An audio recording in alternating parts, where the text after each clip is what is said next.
ain't thinking. Hello! Hello! Hello, my fellow stinky visitor here in hell! I'm smoking sour cookies cannabis and drinking Kylie Page cups of love coffee with 1 spoon of raw set Kentish honey. And somewhere here in hell, someone is taking their cat, or dog, or bunny rabbit to the veterinarian to be injected with vaccines, which can only and always harm them and never, ever, ever help them. And right this moment, another 3.8 billion humans like yourself are subjecting themselves or their children or beloved pets to pseudoscientific diagnostic tests, which will more than likely give them results that lead to the consumption of synthetic chemical treatments that will surely harm them and probably kill them.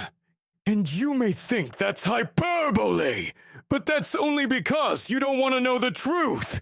You can't even be bothered to look into it. You willfully ignorant NPCs! It's too fucking horrific and shocking to the core, isn't it? But I am chilled, comfy and cozy, and quite safe in my 80-story luxury treehouse. And I hope, dear listener, you are not in agony at the moment. I hope you have something to look forward to today. Perhaps a tasty bite to eat. This is titled, Something Happens, Chapter 26, from the book, Tourist Information for Hell, written in copyright 2025 by Alexander T. Newport. Let us begin. 3, 2, 1. Something happens. Something happens at death. You've seen it with your very own physical eyes. You've watched your loved one die in front of you. The energy and personality disappear. The energy that moved the blood and the personality that looked through the eyes vanish into thin air.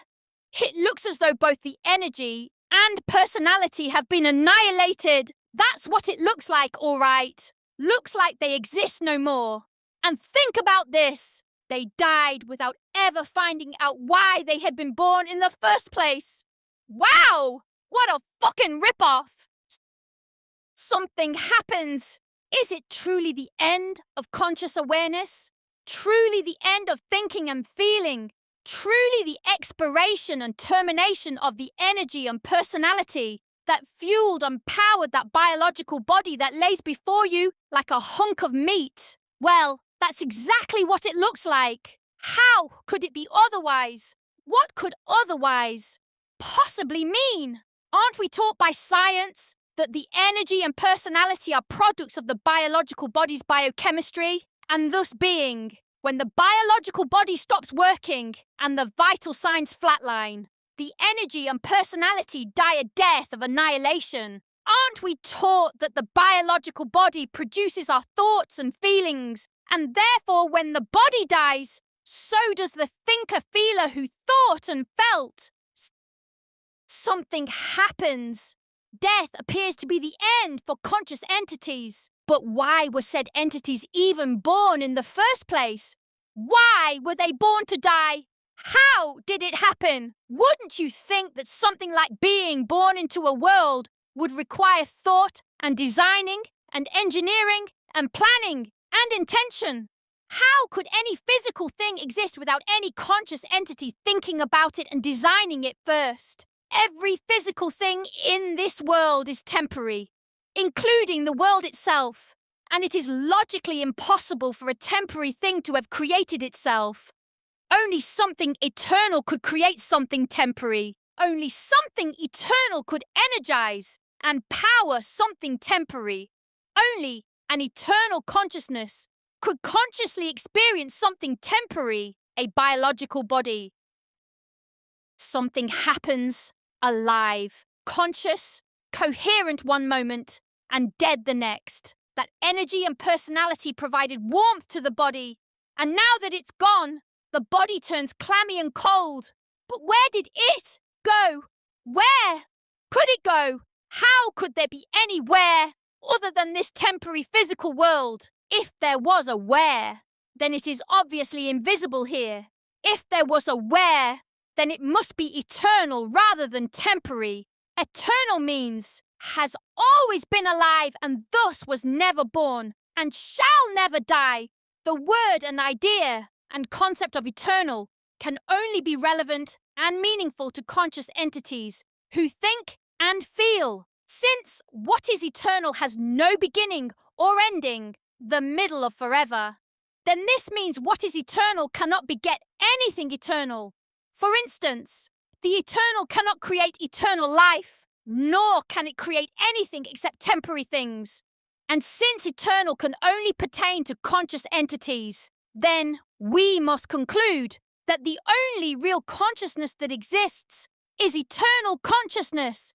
In other words, the only kind of conscious entities anywhere can only be eternal conscious entities. This means they have always been alive and can never be destroyed. This means they are the only ones who could experience a temporary body and world and are therefore not actually killed by death.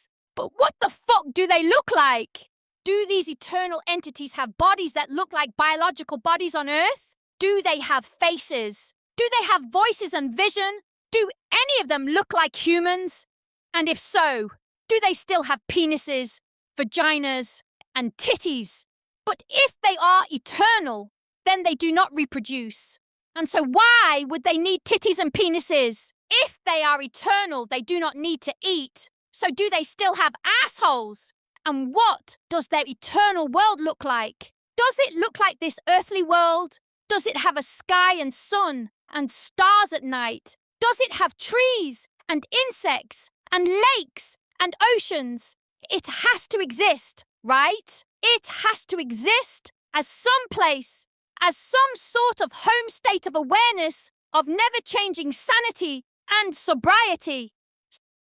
Something happens at death, but try as we might, we cannot imagine what it's like to vanish from this temporary world. We cannot imagine existing without these faces. And yet we can easily imagine going to sleep and never waking up.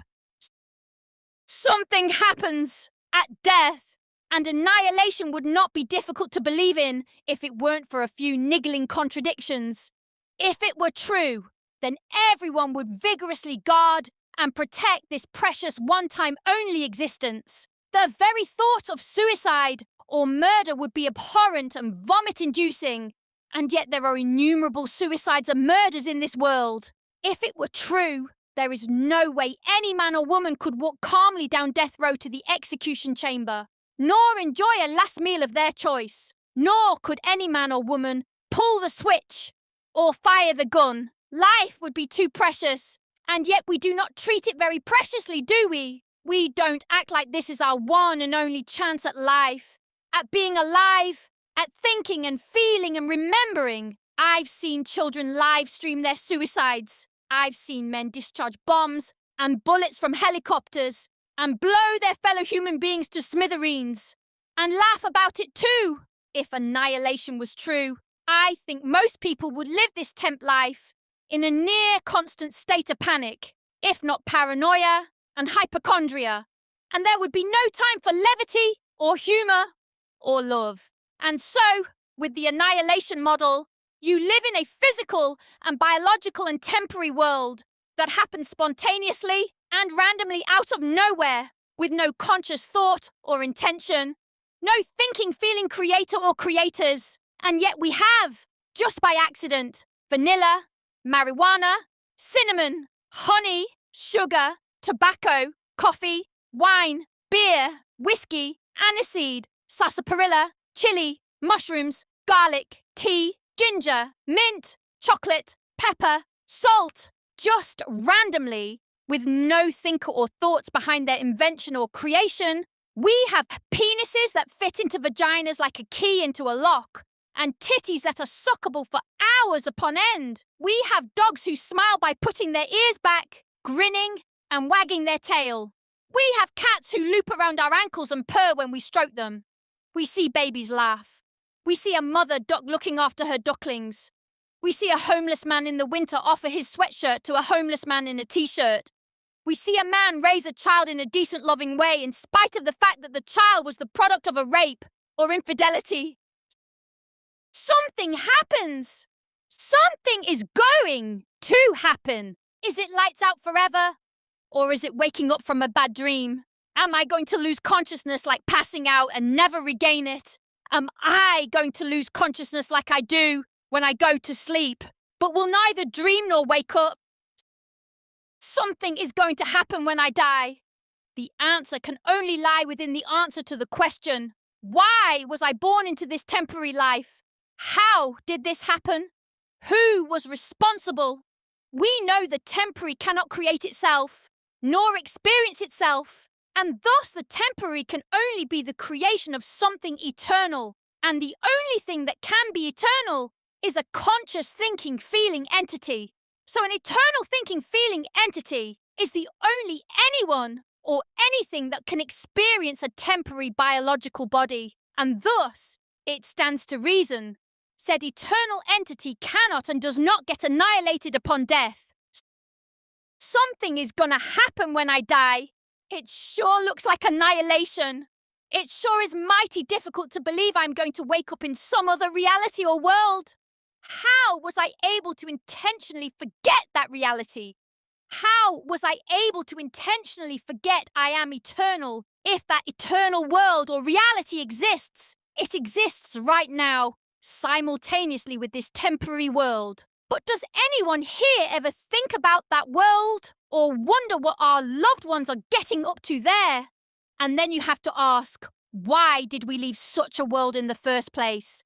And this question demands we define that world. What if it is a world that is physically similar to the one we are in at the moment, but psychologically devoid of fear and every bad thought and feeling and experience that this temp world and condition seems plagued by? What if it is a world that is opposite to this one? The fact that it is eternal versus this one being temporary is an example of opposite, right? What if it is heavenly compared to here? What if everyone is family and no one is truly a stranger?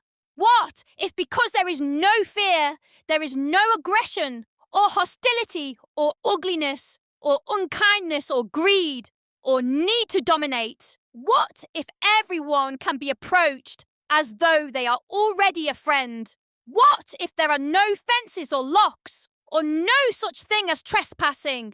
What if there are no governments or central authorities or judges or prisons or police or lawyers? What if there is no hierarchy? What if everyone is perfectly equal and equally perfect? No younger or older, no smarter or dumber than anyone else? What if there are no prices, no penalties, no punishments? What if there are no requirements, no restrictions, no reprimands? What if, contrary and opposite to this world, everything works out like you want it to, and there is no thwarting of your plans, and no worries or disappointments? What if, and only if, there is no such thing there as too good to be true? What a world, eh? Completely the opposite to this one, this prison sentence nightmare. Why would we choose to leave or intentionally forget such a lovely, if not damn near perfect reality? Could we have been compelled by someone or something? Why would anyone want to compel us to do this to ourselves? This temp life contains too many ugly, vile, painful components and moments to ever want to wish it upon anyone, much less demand or command someone to do it. And, being eternal entities, who are perfectly equal and equally perfect, not to mention unchangeable and indestructible, who would even want to, or try to make anyone do, or not do anything? A simple heaven rather than something magical or supernatural. I don't need to be able to fly, or time travel, or teleport, or turn water into wine. I don't need to be able to walk through walls, or walk on water, or hear anyone's private thoughts. I just want heaven to be like this beautiful world, but without the condition of fear and sorrow and madness and sadness and ugliness and worry and disappointments and grief. I just want heaven to be a friendly version of this world. I want it to be nothing more than a happy and nice day every day. No tension, no panic, no dread, no worries, no regrets, no self-consciousness or embarrassment or humiliation, no contempt, no vilification, no ostracization, no self-loathing, no bad and sad memories, no more worry about a dog or cat getting hit by a fucking car, no more watching my loved ones become poorly and deteriorate and die, no obligations or responsibilities, no chores, no prices. Think of that one. A world where everything's paid for. A smorgasbord. Help yourself. Take as much as you want. You don't have to ask for seconds. Just get up and get yourself more without asking. Whatever you want. Bricks, tobacco, pizza, cheeseburgers, diamonds, emeralds, opals, glass, wood, shoes, guitars, drums, clothes, and everything is made by hand to the highest quality standards. There are no economy or cheap versions of anything.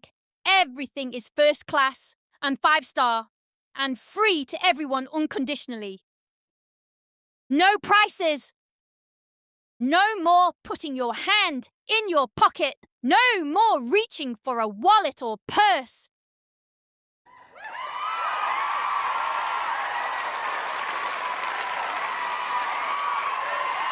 What about my baby?